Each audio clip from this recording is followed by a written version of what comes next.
Katakan kepada Tuhan, Tuhan, saya mau mendengarkan firman Tuhan pada sore hari ini. Kuduskan, sucikan hati dan pikiran saya, sehingga pada saat firman Tuhan diberitakan, banyak pengajaran, pembelajaran yang boleh diterima, sehingga iman saya boleh bertumbuh di dalam Yesus Kristus. Sambil terus musik dimainkan dengan setengah suara, saya berikan kepada Bapak Ibu Saudara untuk berdoa 1 menit. Katakan, Tuhan, saya mau mendengarkan firman Tuhan.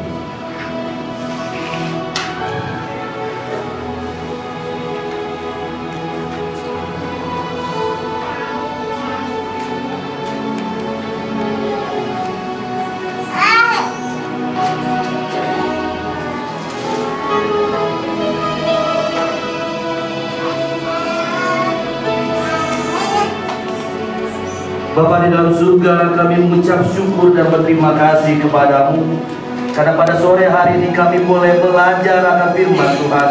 Kami akan mendengarkan sabda Tuhan. Kami akan merenungkan apa yang Tuhan ingin sampaikan pada sore hari ini, sehingga iman kami boleh dikuatkan kembali, sehingga jemaat-jemaatmu yang hadir pada saat ini boleh belajar bahwa Allah tetap mengasihi dan Allah tetap memberkati Bapak Ibu Saudara-saudara yang hadir pada saat ini. Kuduskan ruangan ini Tuhan, sucikan. Begitu juga jemaat yang hadir, kuduskan mereka Bapak dengan darah-Mu, sehingga pada saat mereka keluar dari ruangan ini, mereka boleh menyampaikan firman Tuhan, memberitakan kebenaran firman Tuhan, karena kami adalah anak-anak Tuhan. Terima kasih Bapak, kami serahkan waktu pemberitaan firman Tuhan pada saat ini ke dalam tangan-Mu. Biarlah Tuhan memberikan kami hati yang tenang, pikiran yang tenang, hingga kami boleh duduk diam mendengarkan firman Tuhan. Di dalam nama Tuhan Yesus Kristus kami sudah berdoa. Amin. Silakan duduk kembali Bapak Ibu Saudara-saudara. Leaders ingat boleh duduk kembali. Dari tadi mereka paling banyak berdiri, kita kasih mereka nanti bisa pingsan. Shalom Bapak Ibu Saudara-saudara. Shalom. Shalom. Kayaknya kurang kompak nih. 1, 2, 3 katakan shalom. Shalom. Enak nih. Kalau udah kompak enak. Apapun yang terjadi gak bakalan digoyahkan. Amin. Iya, tetap beriman sama Tuhan. Hari ini, sore ini, kita akan belajar satu tema, Allah tersenyum. Allah tersenyum.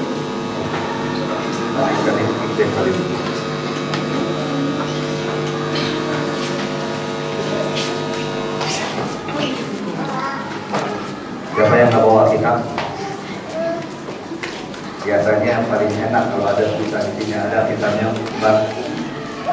Kita buka Keluaran pasal Kejadian pasalnya yang ke-6. Kitab Kejadian pasal 6. Kitab Kejadian 6. Yuk, jemaat Tuhan, kita lihat nih, katanya ada slide-nya, ada tulisannya. Tapi sekarang saya berbaca.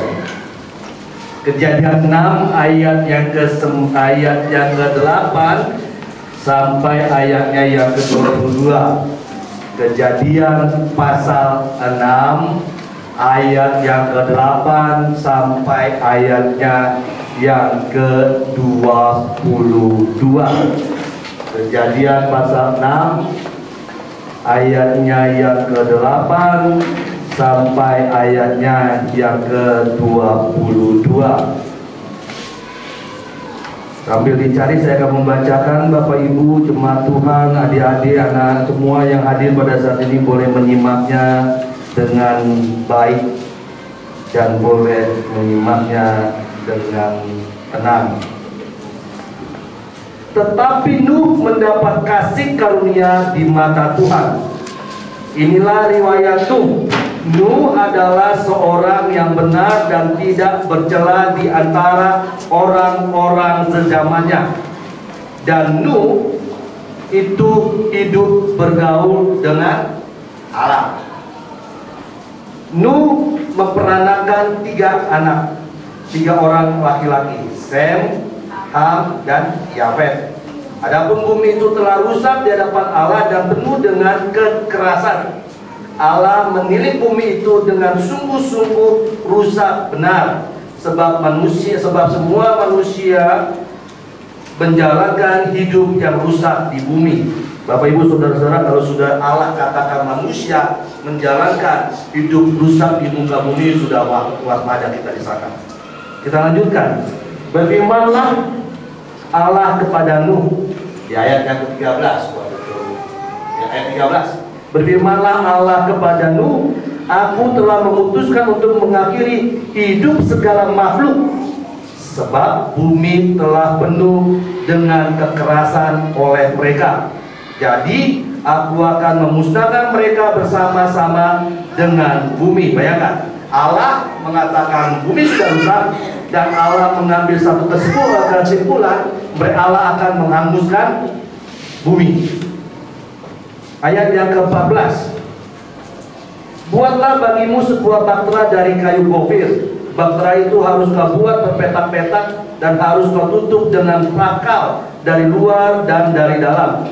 Beginilah engkau harus membuat bahtera itu, 300 hasta panjangnya, 50 hasta lebarnya, dan 30 hasta tingginya. Buatlah atap pada bahtera itu, selesaikanlah bahtera itu sampai sehasta dari atas, dan pasanglah pintu pada lambungnya. Buatlah bahtera itu bertingkat bawah, tengah, dan atas. Sebab sesungguhnya aku akan mendatangkan air bah meliputi bumi untuk memusnahkan segala yang hidup dan yang bernyawa di kolong langit, dan segala yang ada di bumi akan mati binasa.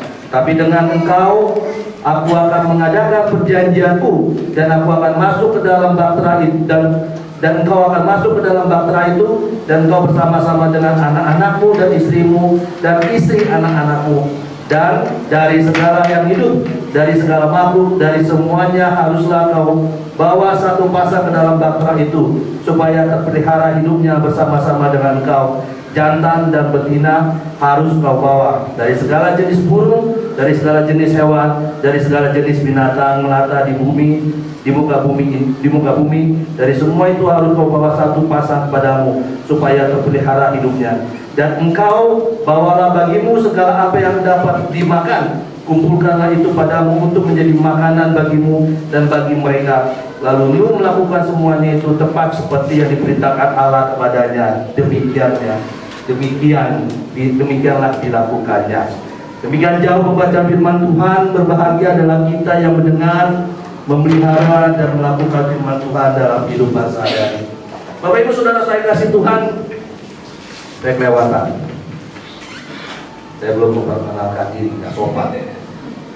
Karena ada pepatah mengatakan tak kenal maka tak. Sudah dikenal pun belum tentu disayang. Ya enggak?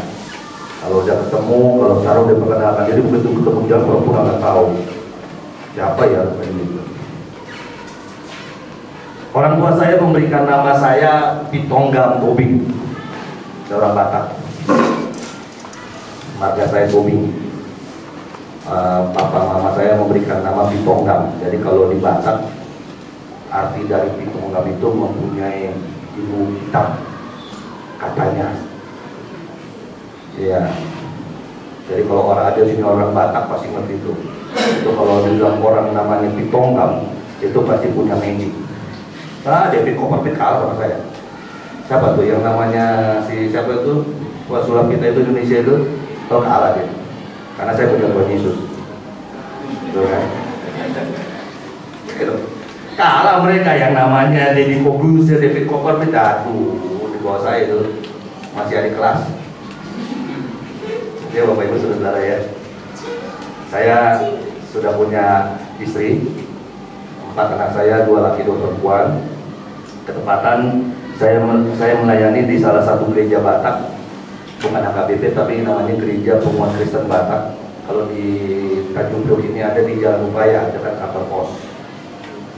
Dan saya menjabat sebagai sekretaris umum di gereja. Kalau di gereja Batak sekjen, dia nomor 1-nya bonus. Saya belum, masih sekjen. Ketepatan saya juga tinggal di Bilangan Bintaro, di kawasan Bintaro. Saya dengan Pak Gembala di sini betul satu linting, sama-sama sekolah di Jeffrey dulu. Tapi lebih banyak dia lebih maju daripada saya kan gitu. Dia berani buka gereja sendiri, saya nggak berani, nanti saya mau masuk gereja lain. Ya, demikian perkenalan. Nanti kalau mau kenal lagi bisa lebih dekat. Oke, yang pertama kita mau berbicara tentang Allah tersenyum. Sudah pernah belum buat Allah tersenyum? Sudah pernah belum buat Allah tersenyum? Ayo. Siapa yang bilang sudah pernah buat Allah tersenyum? Yuk, senyum dulu kanan kiri kita yuk. Depan belakang. Yang kiri, yang ada teman, yang nggak ada lihat ke belakang, senyum ke belakang. Ayo, 1, 2, 3. Senyum, jangan ketawa. Kalau saya suruh senyum, senyumin aja.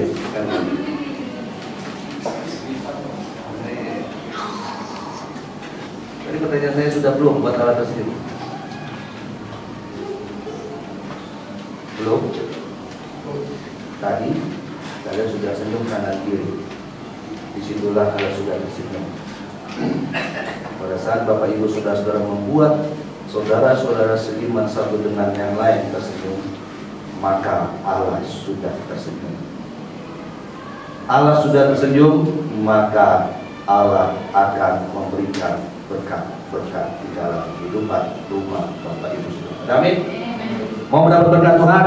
Yang pertama, supaya kita bisa membuat Allah tersenyum, yang pertama adalah di ayat yang ke-8.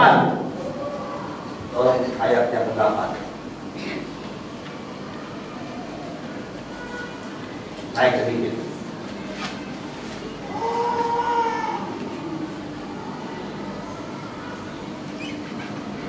Oh. Oke. Kita lihat ayat 8 dan 9. Tetapi Nuh mendapatkan kasih karunia di mata. Kenapa Nuh mendapatkan kasih karunia? Kenapa? Karena Nuh seorang yang benar dan tidak di antara orang. Yang pertama, supaya Allah selalu tersenyum di dalam kehidupan kita, yaitu hidup benar dan tidak bercela. Tapi saudara yang kasih Tuhan, hidup benar dan tidak bercela. Bagaimana sih hidup benar? Bagaimana hidup benar? Ada yang tahu bagaimana hidup benar?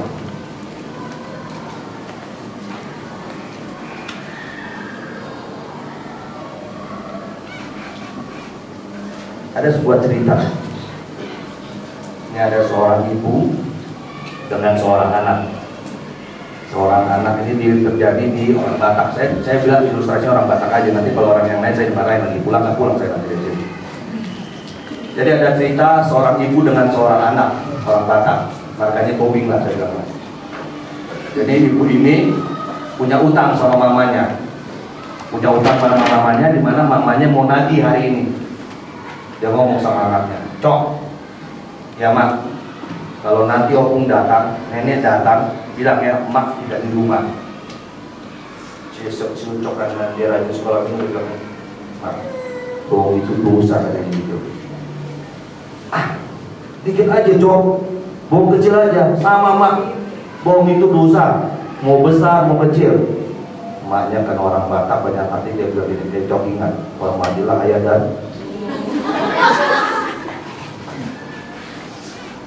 dia bilang begitu sama anaknya. Cok, ingat perintah Allah 10 hukum Taurat, hormatilah ayah dan, supaya lanjut dan mendapatkan.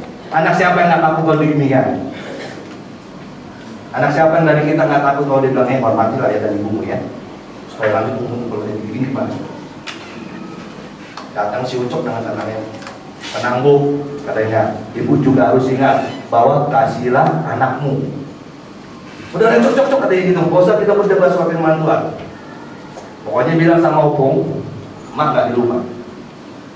Saudara yang kasih Tuhan, begitu emaknya melangkah ke belakang, wah ini opung datang dari dulu.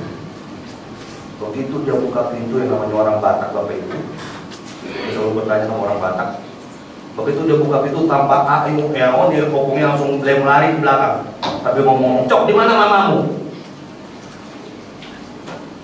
"Pung, mama pergi ke pasar." "Ah, bohong kau," kata dia. "Iya, mama ke pasar," kata gitu. "Nggak percaya, Bu." Dibuka pintu kamar mamanya. "Oh iya, nggak ada, Cok."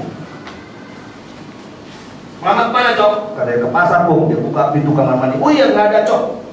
"Mama kemana, Cok?" "Ke pasar, Bu." Dia buka pintu kamar anaknya, pintu cucunya. "Oh iya, nggak ada, Cok." Karena ini opungnya capek, sudah lumayan umurnya, 75 tahun. Dia duduk di ruang tamu di sofa.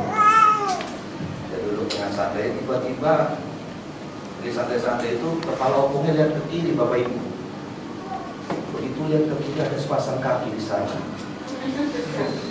Ternyata Mario ngompat di balik lemari. Kakinya nggak masuk. Begitu dia ngumpet di balik lemari, dia bilang gini sama Ucok, "Cok, Cok, sini, Cok." "Ya, Bang." "Mak kemana?" "Ke pasar." "Betul, pasar, betul, Bung. Mak pergi ke pasar punya." "Lalu kaki siapa itu?" "Oh iya, Bang, itu kaki mama. Mama ke pasar nggak pakai kaki."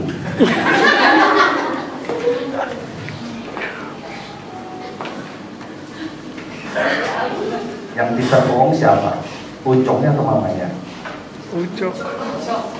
Ayo, Ucoknya atau mamanya? Atau Pak Pendeta yang bisa bercerita? Ucoknya ya, Bu. Abang Ucoknya pintar berbohong. Karena dia diajarkan untuk tidak hidup benar di hadapan Allah. Dia tidak diajarkan untuk hidup, dia tidak bercacat celah di hadapan Allah. Mamanya hanya bilang, "Cok, kalau opung datang, mak pergi ke pasar." Tapi karena kelihatan kakinya, dia bilang sama opungnya, "Pung, mama ke pasar nggak pakai kaki." Sudahkah Allah tersenyum di sana? Sudahkah Allah tersenyum di sana?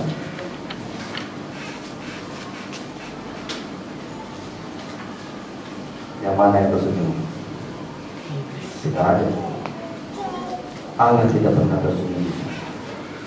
Karena pada saat si ibu mengajarkan dosa, pada saat si ibu mengajarkan si Ucok tidak hidup benar, maka pada saat itu Allah tidak pernah tersenyum di hadapan si Ucok dan si ibu.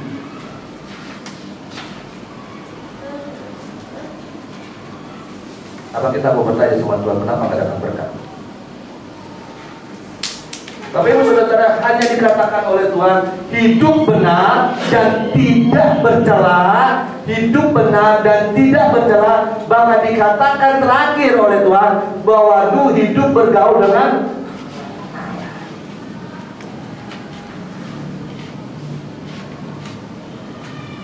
siapa yang tadi pagi bangun tidur renungan baca kitab?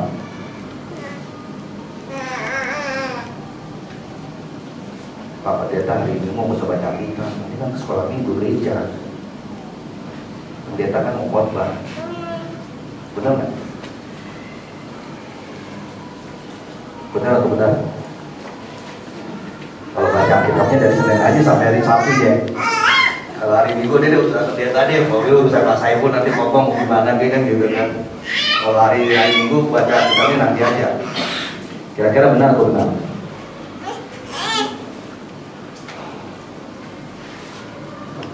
Nah, inilah yang dikatakan bahwa hidup bergaul dengan Allah itu hidup bergaul di mana kita mempunyai relasi yang tidak bisa digantikan oleh siapapun. Relasi kita begitu erat, begitu kuat pada saat kita berkata, "Ya Tuhan," maka pada saat itu juga Allah mendengar. Tadi Mace, teman saya dulu, sekali juga teman saya. Dia lebih maju karena punya radio, baru masukin maksudnya. Bapak Ibu tadi katakan bahwa pada saat tangan kita diangkat, Allah turun tangan, betul? Betul nggak?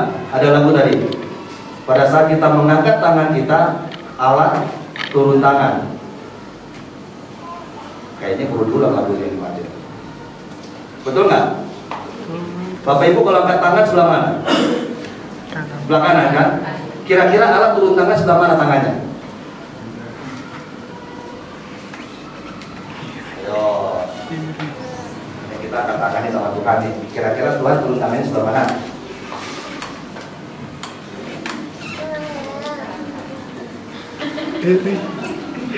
Angkat tangan. Lalu Tuhan turun tangannya sebelah mana? Kiri. Sama kayak itu kotor itu. Dia lagi ngajarin saya tuh. Ayo. Sebelah mana Tuhan turun tangan? Kiri. Kanan lah, kanan. Kalau kita jalan sama anak kita, mau nyebrang, pada saat anak kita angkat tangan kiri, tangan kanannya kita kasih tangan kanan. Kanan. Dia Kiri. nyebrang, anak kita ada sebelah kiri. Pada saat dia angkat tangan kanannya, kita kasih tangan apa? Kiri. Supaya apa? Sama. Kalau dia angkat tangan kanan, kita kasih tangan kanan, sama nggak jalannya?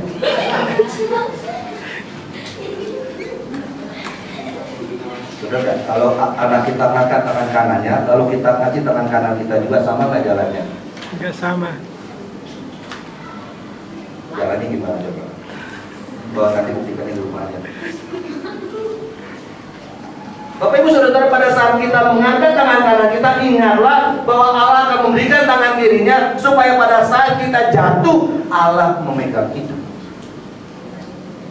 Pada saat kita jatuh, Allah memegang kita. Oleh karena itu, kita buka yuk Ibrani 11 ayat 7. Saya minta salah seorang membacakan Ibrani pasal 11 ayat 7. Saya berapa jam buat bayar?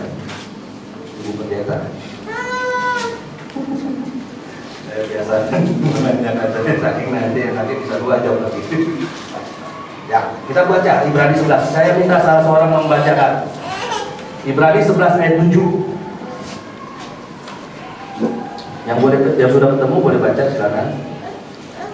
Mana tolong Ibrani 11 ayat 7. Oke. Baca.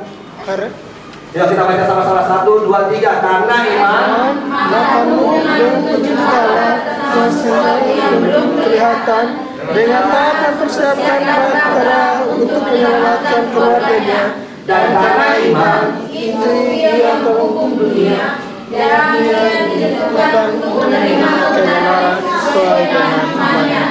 Bapak Ibu Saudara, kalau sekarang Allah datang kepada kita disuruh buat bahtera, mau nggak?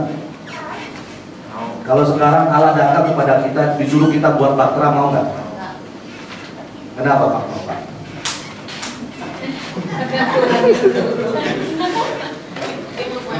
Ya kenapa mau?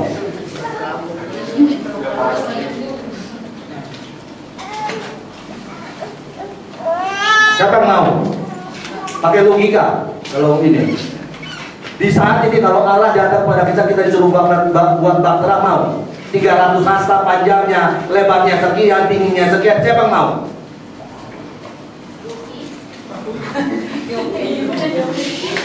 Pada saat itu Nuh pun kalau kita boleh lihat pasti dia tidak mau. Dia buatnya bukan di tengah laut. Buatnya bukan di tengah laut, Bapak Ibu Saudara-saudara. Di atas gunung pada saat itu buatnya. Dan Tuhan bilang sama Nuh, Nuh kamu buat bahtera karena akan apa? Akan turun hujan 40 hari 40 malam. Dari mana Tuhan? Gila gak Tuhan? Saya suruh buat bahtera di atas gunung, tapi akan hujan, sedangkan laut beribu-ribu kilometer jauhnya. Bagaimana bahtera itu bisa jalan?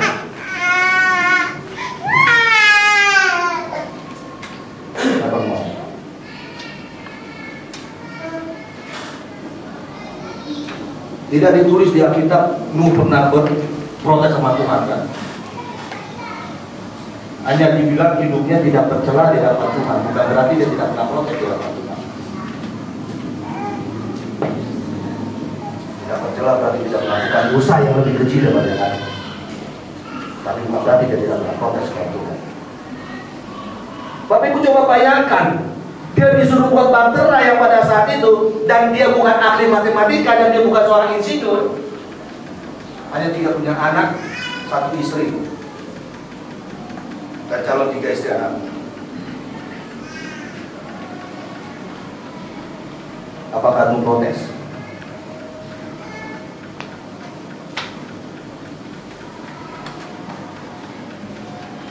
Hal yang kedua, Nuh tidak pernah protes apa yang Allah mau.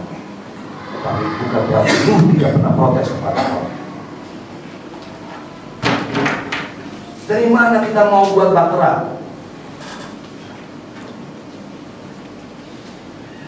Kalau buatnya di tengah laut sih, atau di pinggir laut yang pada saat itu langsung itu dia tidak masalah. Dia buat di tengah hutan, yang pada saat itu dia harus kumpulkan kayu gopir, yang pada saat itu dia harus menghitung 300 hasta panjangnya, dia harus menghitung lebarnya sekian hasta, dia harus menghitung sekian hasta tingginya, dan dia harus menghitung tikap-tikapnya, dan dia juga harus membuat 3 tikap pada saat itu. Dan pada bagaimana pada saat itu dia berpikir. Tapi Nuh tidak pernah membuat Allah cemburu di sana. Nuh tetap membuat Allah tersenyum di sana. Ya Tuhan, saya taat.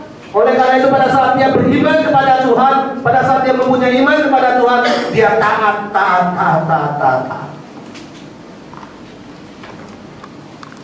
Sudahkah kita taat? Sudahkah Bapak Ibu taat?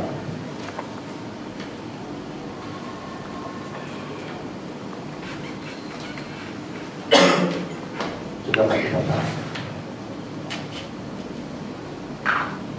Taat dari hari ke hari, taat dari waktu ke waktu, taat dari jam ke jam, taat dari saat ke saat. Gampang. Jangan dibilang jadi orang Kristen gampang, sangat susah. Sangat susah. Nah, itu kalau di gereja. Waktu saya masih megang jemaat, saya bilang kalau ada anak jemaat saya mau sekolah teologi, saya bilang sama mereka begini, udah benarkah panggilanmu untuk menjadi pendeta? Begitu. Sudah benarkah panggilanmu untuk menjadi seorang pendeta pada saat itu? Tidak gampang, saya bilang gitu. Tidak segampang kalian memberitakan menjadi seorang pendeta. Dan ternyata dia kalah di tengah jalan. Karena egois, karena nafsu, karena amarah, sehingga ia tidak menjadi seorang pendeta pada saat itu. Kenapa? Ketaatan yang dibutuhkan di sana.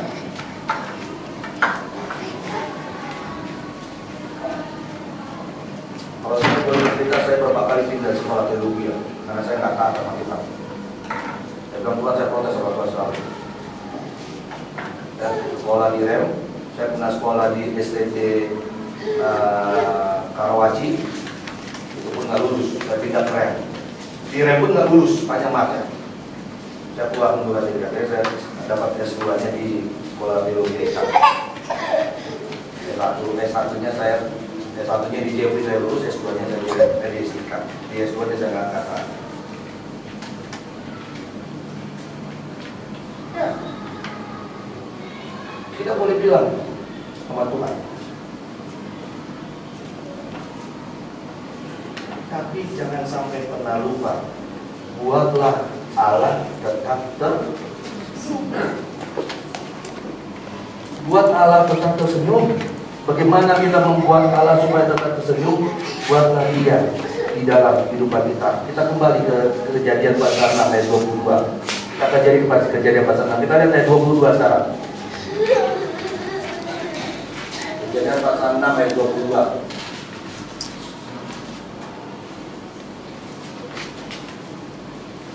Yang ketiga, ya, terima kasih. Yang ketiga dikatakan di sana, lalu Nuh melakukan semuanya itu tepat seperti yang diperintahkan Allah kepadanya, demikian dilakukannya. Yang ketiga, Nuh memberikan kehidupannya apa yang Allah inginkan dalam kehidupannya.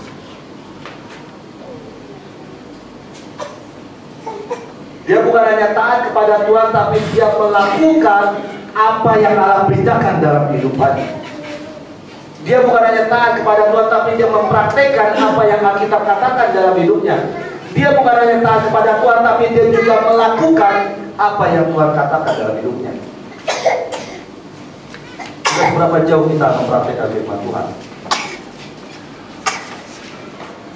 Satu contoh aja kasus yang selalu kita ungkapkan, jangan bersaksi dusta atau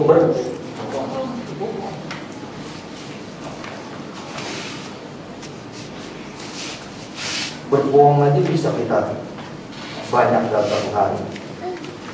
Betul? Ya. Tapi Alkitab katakan apa? Nuh melakukan semuanya itu setepat seperti yang diperintahkan Allah. Bayangkan. Di saat Nuh protes, tapi dia melakukannya. Di saat Nuh memang pada saat itu bisa protes, tapi dia tetap melakukannya. Sudahkah kita melakukan apa yang Tuhan mau dalam kehidupan kita?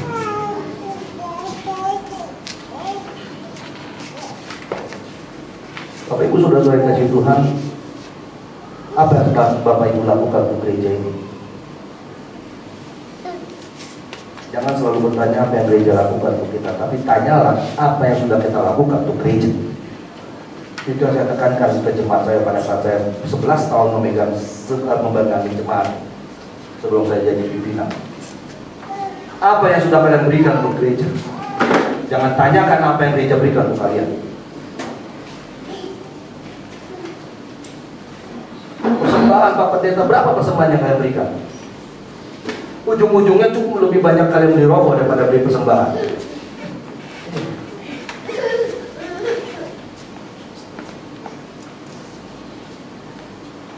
Saya dulu protes sama jemaat.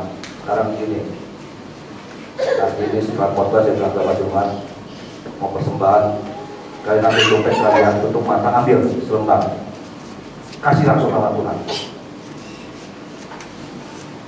Banyak protes. Saya ngambil 50.000 Pak Pendeta, dikasih aja buat itu. Pokoknya berat dengan 50.000 dan yang lain.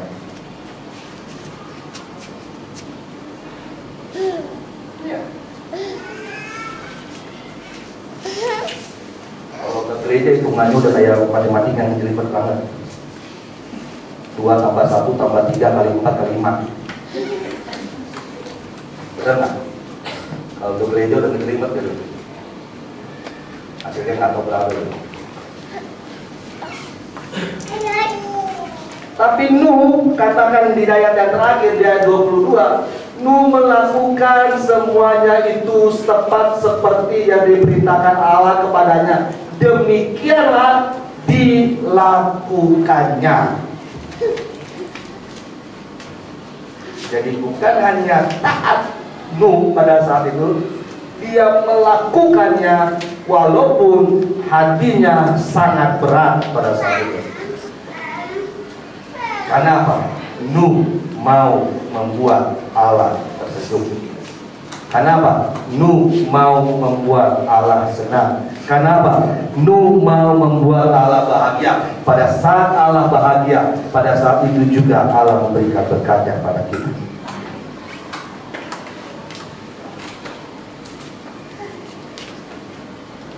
Allah tersenyum. Itulah yang Allah mau berikan dalam kehidupan Bapak Ibu Saudara. Pada saat Allah tersenyum, hati kita dirubah oleh Allah.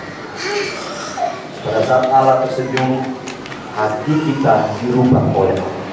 Ya. Apa yang Allah rubah dalam kehidupan kita? Apa yang Allah telah taruh dalam kehidupan kita? Bapak Ibu orang berdosa, silakan datang kepada Tuhan. Apa yang Yohanes katakan? Walaupun dosamu, datanglah kepada Tuhan, maka engkau akan diampuni.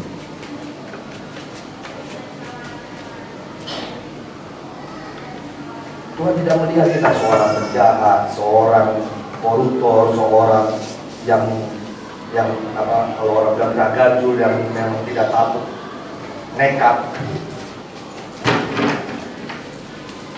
Tapi kalau kita datang kepada Tuhan, jangan salah Tuhan ya, Tuhan Yesus. Jangan sebut nama Tuhan yang lain, Tuhan Yesus. Kalau kita datang sama Tuhan Yesus, ingat, Dia sangat setia untuk menolong kita.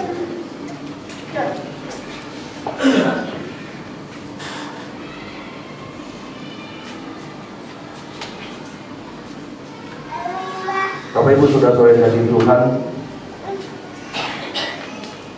apa yang harus kita lakukan sekarang? Apa yang harus kita lakukan? Yang pertama, berubah hati kita. Hati kita berubah, berarti pola pikir kita berubah. Jangan pola pikir dulu yang diubah. Kalau hati kita ada. Gereja saya sering kedatangan seorang yang mengatakan, Pak Pendeta, saya mimpi ketemu dengan itu gambar dari sini. Saya bertanya sama saya, maaf, Bapak agamanya apa? Oh ini Pak, oh ya.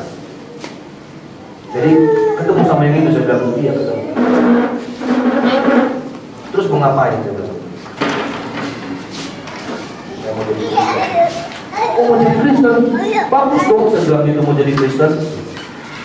Benar mau jadi Kristen? Saya bilang itu, iya Pak Pendeta mau jadi Kristen.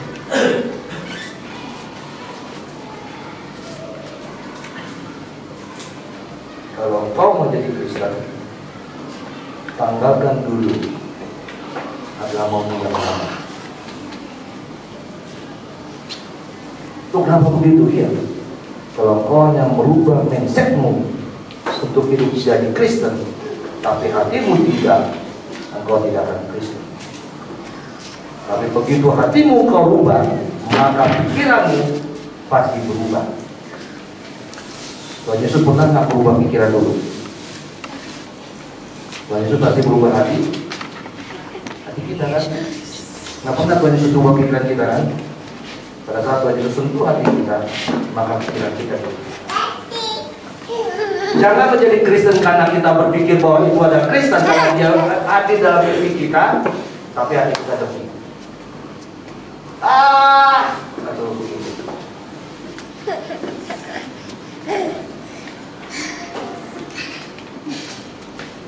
Tapi rubahlah hati kita, maka pikiran kita dirubah kita.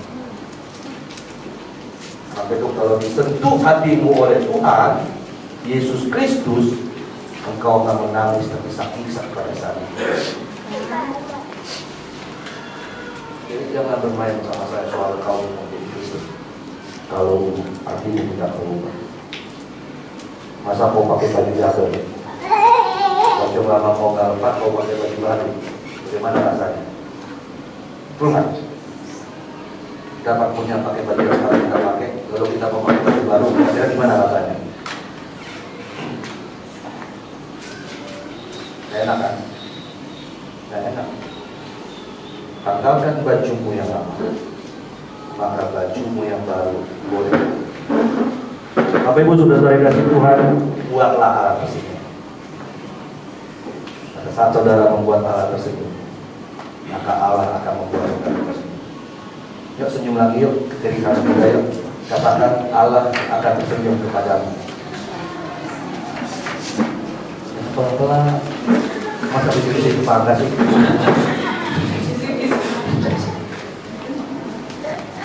Kita berdoa. Yuk.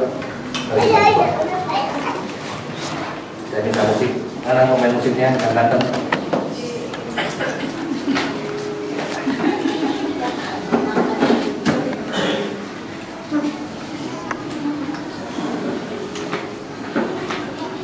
Lagu apa aja? Kita akan berdoa tutup mata. Yuk kita berdoa bersama. Sambil main musik, Bapak Ibu saya nggak apa-apa. Kalau kita nggak usah dulu, nanti aja. Kasihan.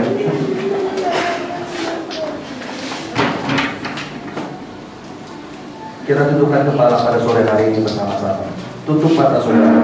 Jangan melihat kanan kiri. Jangan melihat siapa-siapa yang ada di depan saudara, di belakang saudara. Tutup mata saudara pada hari ini sambil memainkan musik.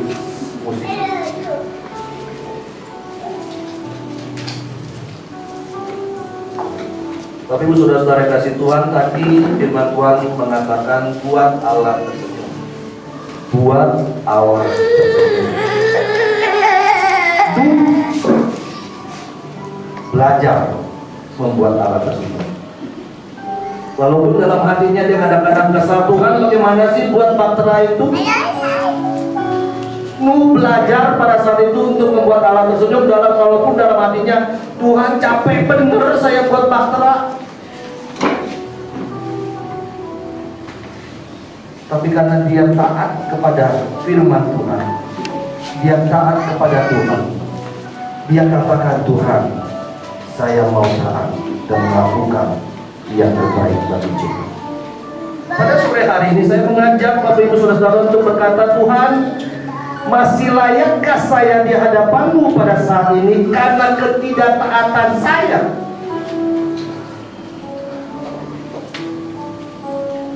Tuhan, bisa atau tidak saya mendapat pengampunan pada sore hari ini? Bapak Ibu Saudara menemukan firman Tuhan. Katakan, Tuhan, pada saat saya tidak taat, ampuni Tuhan. Pada saat saya tidak taat, kuduskan Tuhan. Dan saya mau kembali kepada ketaatan yang Tuhan berikan. Walaupun kita seorang penjahat, walaupun kita seorang yang sangat membenci sesama kita, katakan pada saat ini, ampuni Tuhan. Saya mau merubah hati saya dan juga pikiran saya. Saya berikan waktu bagi kita berdoa dengan bersuara. 1-2 menit. Katakan, Tuhan, terima kasih atas firman Tuhan. Terima kasih atas semuanya.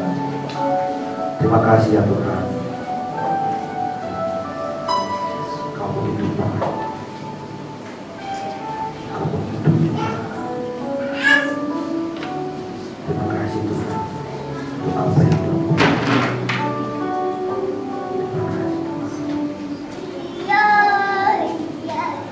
Bapak Ibu Saudara-saudara, saya akan berdoa untuk Bapak Ibu yang ada pergumulan, boleh letakkan tangan kanannya di dada sebelah kiri. Ya, saya boleh mendoakan supaya Bapak Ibu boleh diberikan kekuatan untuk mendapatkan kekuatan belajar dari Tuhan.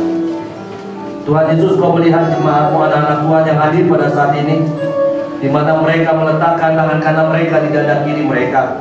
Kami minta di dalam nama Allah Bapa, Tuhan Yesus Kristus dan Roh Kudus, Engkau angkat setiap pergumulan yang ada dalam kehidupan mereka. Engkau memberikan jalan keluar dalam kehidupan mereka, sehingga nama Yesus dipermuliakan, sehingga nama Tuhan dipermuliakan pada saat ini. Hamba berdoa juga Tuhan, pada saat ini mereka meletakkan tangan kanan mereka di dada kiri mereka yang sedang sakit oleh karena penyakit. Tuhan berikan kesembuhan. Tuhan angkat setiap penyakitnya. Engkau adalah dokter di atas segala dokter, tabib di atas segala tabib, dan kami mengimani bahwa Yesus adalah yang dapat memberikan kesehatan dan kekuatan. Oleh darah Yesus segala penyakit boleh disembuhkan. Bagi mereka juga yang meletakkan tangan kanan mereka di dada kiri mereka oleh karena mengalami kesakitan hati, mengalami kebencian oleh kata saudara-saudara yang ada, Tuhan tolong, Tuhan berikan kesembuhan.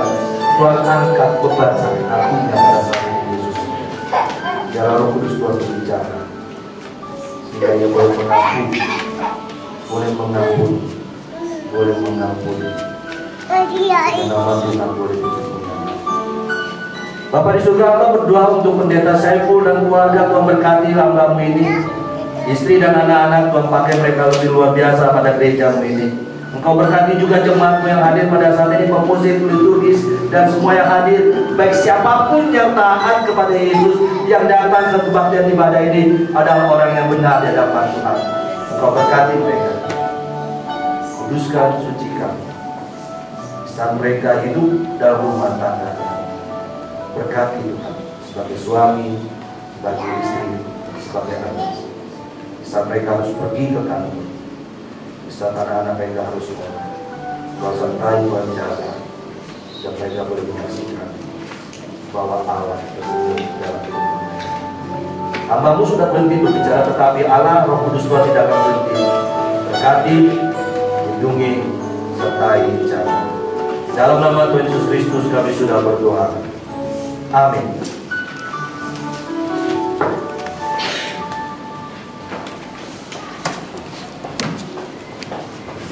Puji Tuhan, kita telah diberkati dengan kebenaran firman Tuhan di hari ini, dan biar apa yang kita dengar, biar kita minta kekuatan dari Tuhan untuk kita lakukan di mana pun kita berada. Amin. Haleluya. Bapak Ibu diberkati, amin. Yang diberkati Tuhan bisa berikan tepuk tangan untuk Tuhan kita Yesus Kristus. Haleluya. Puji Tuhan. Baik, kita akan memberikan persembahan kita yang terbaik untuk bekerja di tempat ini, baik untuk pembangunan gereja atau juga perpuluhan kita. Kalau itu kita harus kita berikan dengan hati yang bersyukur kepada Tuhan. Kalau kita akan puji Yesus, Tuhan kuasa.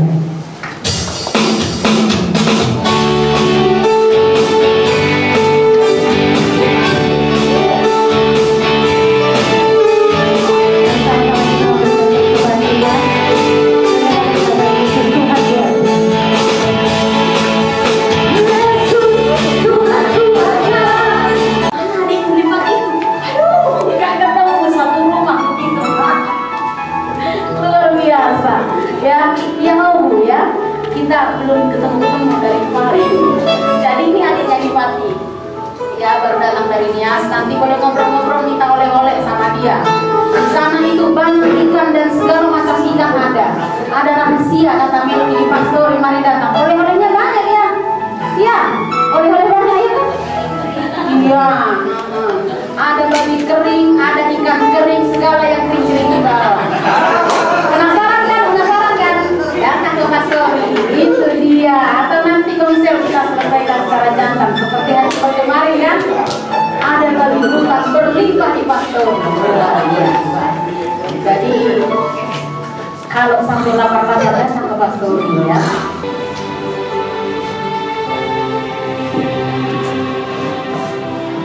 Jemaat yang kasih Tuhan, kita akan pulang bersama-sama.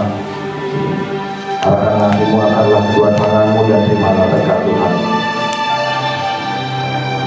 Kasih karunia dari Tuhan kita Yesus Kristus, kasih dari Allah Bapa di surga, dan penyertaan Roh Kudus menyertai dan memberkati saudara-saudari dari sekarang sampai selama-lamanya. Amin.